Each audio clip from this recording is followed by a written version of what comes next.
I do not believe that Donald Trump wants to face Bernie in the Democratic primary. And you can just smell Trump's fear of Bernie Sanders being the nominee in a tweet he sent out yesterday afternoon, where he said, quote, "Wow, crazy Bernie Sanders is surging in the polls, looking very good against his opponents in the Do Nothing Party. So what does this mean? Stay tuned." Trump very afraid, by the way, the Do Nothing Party that has done something that was only done twice before, which is impeach a sitting president. Bernie Sanders, by the way, tweeting back, "It means you're going to lose." More and more people are contacting me suggesting that if Bernie is the nominee, Donald Trump would skip the debates.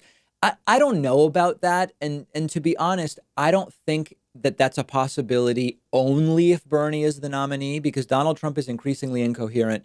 It wouldn't shock me if Trump skipped the debates, calling them rigged and faked in a number of circumstances with a number of different Democratic nominees. What it does seem, though, is that Donald Trump is certainly preparing more to run against Joe Biden. As far as we know, Trump didn't go to another country and say, "I will withhold military aid unless you get me dirt and smears on Bernie or on Warren or whatever." As far as we know right now, he was doing that about Biden. So there's the indication that he believes he's going to be running against Biden and to some degree has a plan for running against Biden. With Bernie, it's going to be crazy Bernie. We will never be socialist. Bernie wants to give everybody free stuff. That's the repertoire against Bernie. And I think it falls short of what Trump has planned for fighting Biden, going after Biden about Hunter Biden and Burisma, muddling the entire impeachment and Ukraine thing by pulling in Biden's involvement there and Hunter Biden's involvement.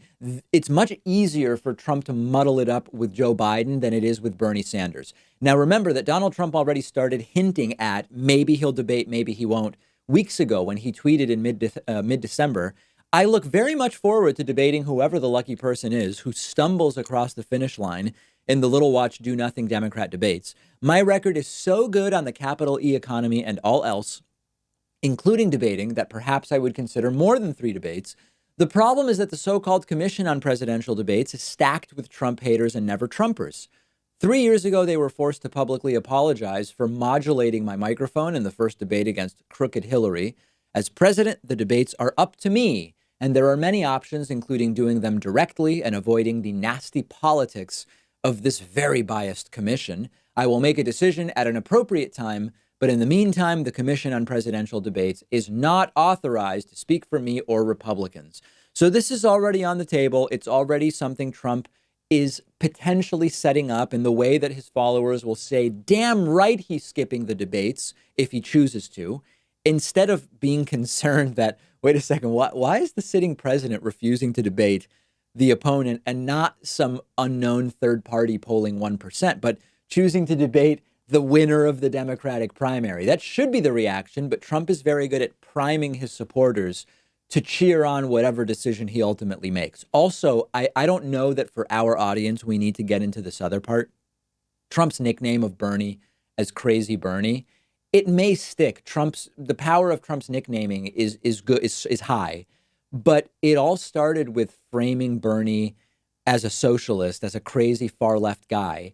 Of course, Bernie's policies are simply called established government policy in a lot of Western and Northern Europe, but it may well stick. And we know the power of Donald Trump nicknaming people. So although to us, when we see Trump say Crazy Bernie, it makes about as much sense as nicknaming Elizabeth Warren Pocahontas and sort of the distasteful nature of it.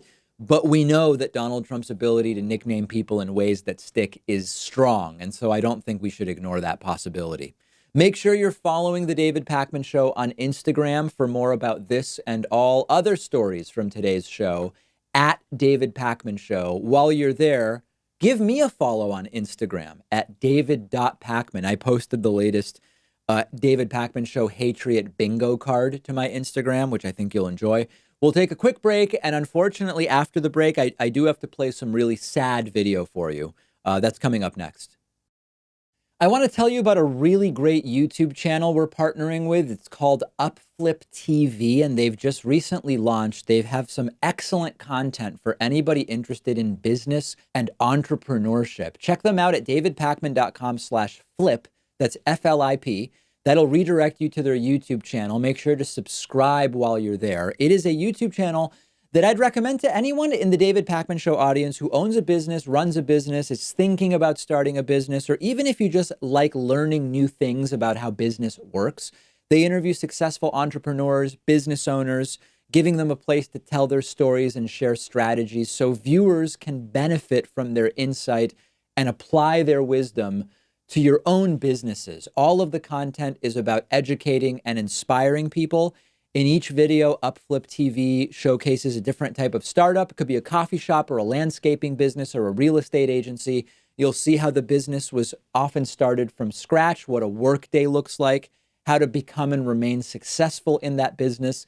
And they don't just interview people, they actually examine each business from inside out in a really unique way that distills the valuable lessons that you can take from their stories. I find the content fascinating. They're friends of the David Pakman Show. I would love it if you would go and support their new YouTube channel and what they're doing. I think you'll very quickly become a fan. Like I said, get there by going to davidpakman.com/flip. That's FLIP. And make sure to subscribe to their channel when you're there.